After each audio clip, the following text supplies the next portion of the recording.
ইসলামী শাসনতন্ত্র আন্দোলনটা আমাদের দলের লোক। ইসলামী শাসনতন্ত্র আন্দোলনটা আমাদের দলের লোক।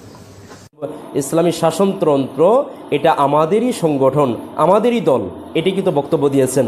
আমি জামাতকে বলবো, যদি আপনি মনে করেন আমাদেরকে কোন রকমের বুঝিয়ে শুনিয়ে বর্তমান নির্বাচনের এই তরি পাড়ি দিবেন, এটা আমাদের দ্বারা সম্ভব না। আপনারা আসুন, বসুন, হক্কানি ওলামায়ে কেরামের সাথে যে মতনৈক্য আছে সেই মতনৈক্যগুলি মিটিয়ে আমরা এমন টেকসই এক ঐক্যবদ্ধ হব যে ঐক্যবদ্ধ কেউ ভাঙতে পারবে না, কেউ চুকতে পারবে। আমি দেখতে চাই সেই বাংলাদেশ কেউ থাকবে 10 তলায়, কেউ থাকবে 20 তলায়, না, কেউ খাবে কেউ খাবে না, তা হবে না, তা হবে না। যদি কোন দেশ যদি কমিউনিস্টরা দখল করে নেয়, সেখানেও একদিন ইসলাম আসতে পারে,